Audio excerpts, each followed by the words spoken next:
Tignan mo. Pusing ka rin, Kuya May Jerome. pus pa. Pusing ka pa dyan, ha? May No. nanak, Akbay ka ni Kuya Jerome. Taray, Oo. Tito, Oo, ganun yung di mo tumban nyo. Di mo matutumba yan. Kailangan Mahina pala kayong nilalang eh. O, sige nga, Tiyan mo. Garo. Aray ka.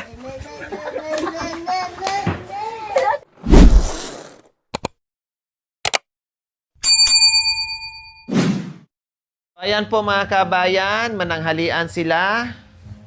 Masarap ang kanilang ulam. Lahat ng concern sa ating mga mapagmahal na viewers ay pinaabot ko na po sa kanila. So maglagay ka ng serving spoon, Ate Princess, sa ulam. Bumili ako ng serving spoon, di ba? Sige lang, basta paalala lagi. Hindi naman nila agad-agad masunod yan dahil nakasanayan nila. Pero pag araw-araw din pagsabihan, ay matutunan nila yan.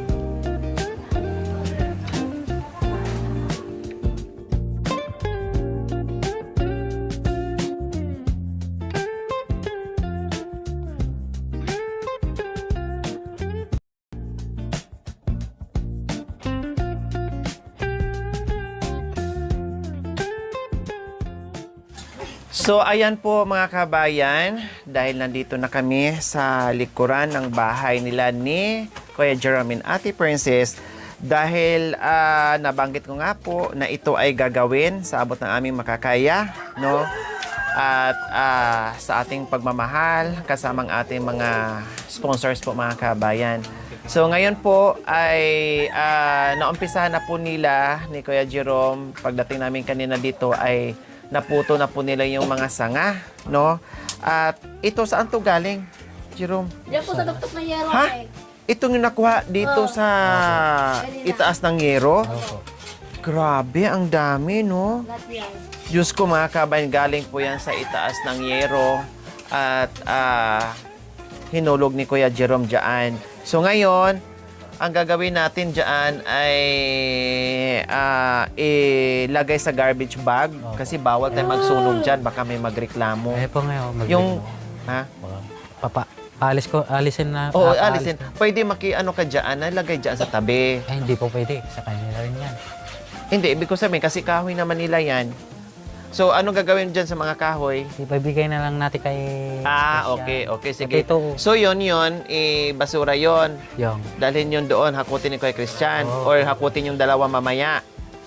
Or, ikaw na Ay, lang. baka di ko alam. Baka lasing na siya. Siyempre, Ikaw na lang. Si may Kuya, kasama ko mga bata yung... si Kuya Christian, nag-inuman? Nag-inuman sila? Baka inom po yan. Siyempre, graduation yung anak niya. Graduation. Okay, sige. Ikaw na lang bahala gumawa ng paraan dyan na maitapon mo. Tapos ngayon po mga kabayan, nagpaalam na nga po kami ni nanay dito at pumayag nga po, no? Dahil siyempre nakita naman ni nanay na nakakasagabal ito sa property ng iba, no? Kahit sabihin mo na siya ang may-ari ng lupa, kung ito naman ay sagabal at nakakasira, siyempre, alam naman ni nanay yon. At wala naman nagiging problema kay nanay, no? Maayos naman si nanay, kausap ko kahapon, maayos naman. Kaya nga sabi ko ni Ate Princess and Kuya Jerome, pag mga ganyang bagay, iwasan na lang na makapagbitan ng hindi magandang salita para walang kaaway ng kapitbahay. Lalo-lalo na may edad na si nanay, no? Kailangan ay pasensya na lang, no? Pasensyahan yung Sige. Tama yan. kung anumang mga naririnig at wag na patulan at wag na magbitaw ng hindi magandang salita para hindi pa lalo Turugam sudan. magka-problema. So ngayon, okay na po mga kabayan dahil kapag naglagay kasi tayo ng yero dito, tingnan nyo po, ayan po. Naalis na nga po yung naalis na nga po yung mga sanga niyan. Lahat ng sanga ay bumagsak dito.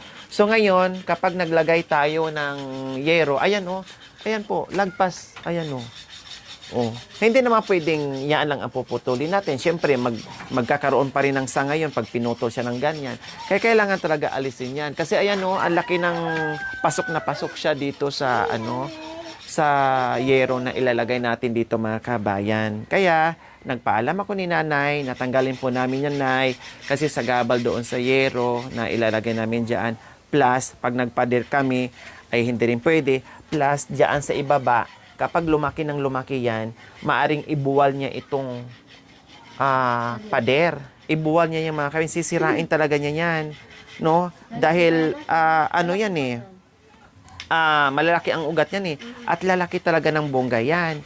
Kaya pinaliwanag ko ni nanay hanggat dumaan ako sa barangay, no, kung ano yung ma-advise ni kapitan. Kaya okay naman sa kapitan sa naging suggestion ko na kung maari ay tanggalin natin. At okay naman din si Kap kasi pinakita namin yung picture, no, at sinabi ko po yung pwedeng mangyari na kung sakaling hayaan lang at hindi namin tapasin, ay sisirain niya yung pader at yero nila ni Kuya Jerome. Okay, sige Kuya Jerome, then naumpisahan mo na yan.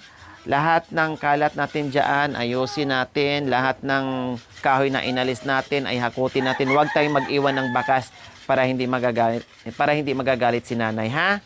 Oh, no problem. Kasi kahit ako na sa harapan yan, no, kapag mayroong kalat dyan o kahit kayo, magagalit din. Kaya intindihin natin si nanay, ha? Ang importante ngayon na pumayag na at wala ng problema sa pagtanggal ng kahoy. Mamaya, bigyan ko na lang si nanay ng pangmerienda. Okay, sige, alisan natin. Tumawag ka ng kasama mo, yung kasama mo kanina. Sino yon? Si Pan. O, sige, tawagin mo. Para tapasin tong ano. Tawag na si mama mo yung Pan. Oh, huwag ka ng Pan. Maano na natin maalis. So, ayan po mga kabayan, umpisahan na po, natanggal na po yung mga sanga. Ito na lang po yung pinakapuno po niya, no, ang alisin natin. Tapos, huwag mag-iwan ng dumi dyan o kalat dyan. Pagkatapos namin hakutin ito, yung mga sanga at itong mga dumi dyan na nakikita natin, alisin din natin, Jerome, ha? Opo. Para walang masabi si nanay. Parang walang masabi. Huwag na tayo... Meron pa kayong sako.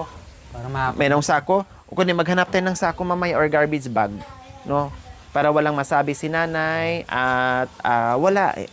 Para peaceful ang buhay na walang kaaway na kapitbahay. Para maganda ang samahan, no? Magbigayan, no? Magtutulungan ang bawat isa sa atin. Hindi yung magkakaroon kayo ng problema. Hindi maganda. Okay, sige. So, ayan po mga kabayan. Gagawin na po natin. Alisin and then linisin namin ito. Tulungan namin mga kabayan mawalis tong lahat. Yung nakikita natin na dumi. Oh! Ito? Oh! Ganun yung tumba nyo. Hindi ko matutumba yan. Kailan Mahina pala kayong nilalang eh. Oh, sige nga Tiyan mo. Oo, kaya naman ni ate. Gawin yung panggatong. Ito. I-file mo na lang para mahakot mo doon, ha? Sa basura. Okay. Lagari kaya, Kuya Christian. Ay, Kuya ano?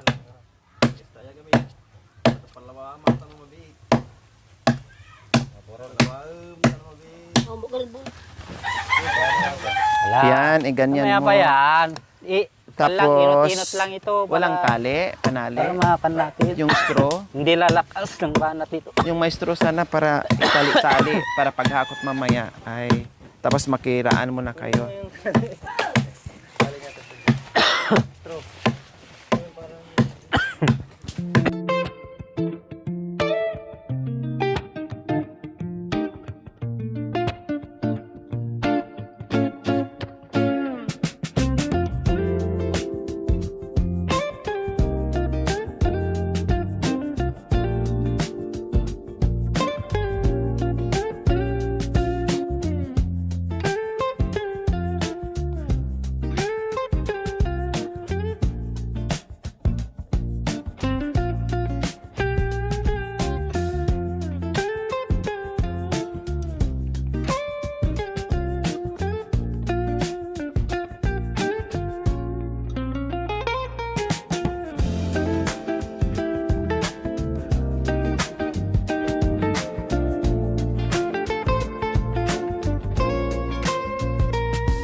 volume na yan.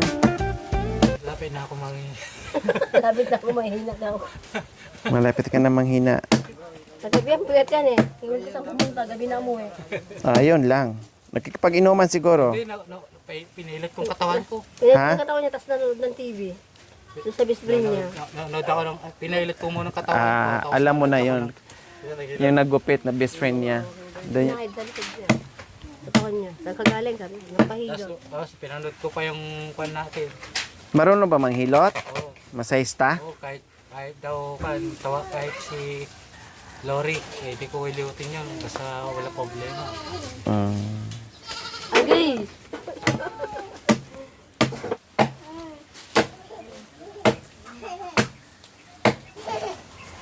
Ay, hala.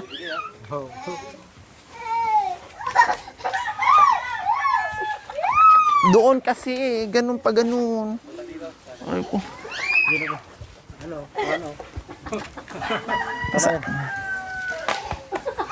Nakakatawa sa atin.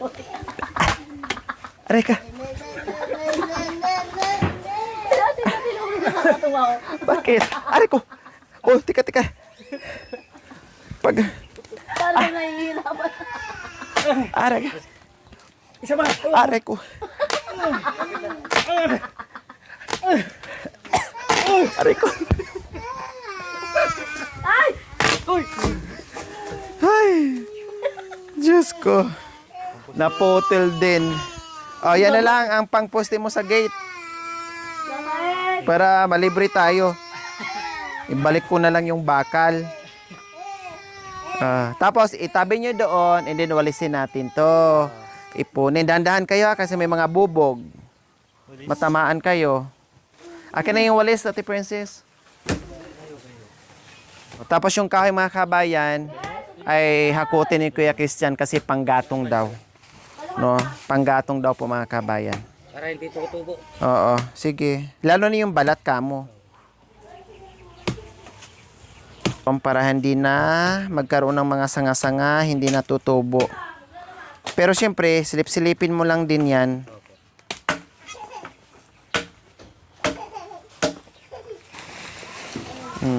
Tapat mo, linis mo. Basura mo, tapon mo. So, ganyan po ang gagawin.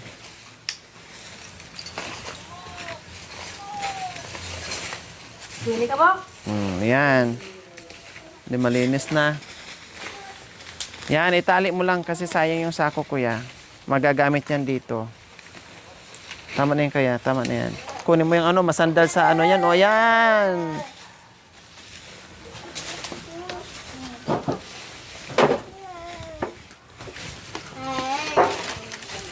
So, ayan po mga kabayan. Hinahakot na ng mga bagets. O, ito. Isako to, tapos itapon doon. Malinis na at wala nang sagabal kapag nagbubong tayo dito. At nag-aayos tayo dito. Okay? So, ayos na. No problem na. Dandaan ha, makahawak kayo ng bubog.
Thank you for watching. Don't forget to like, share, and subscribe.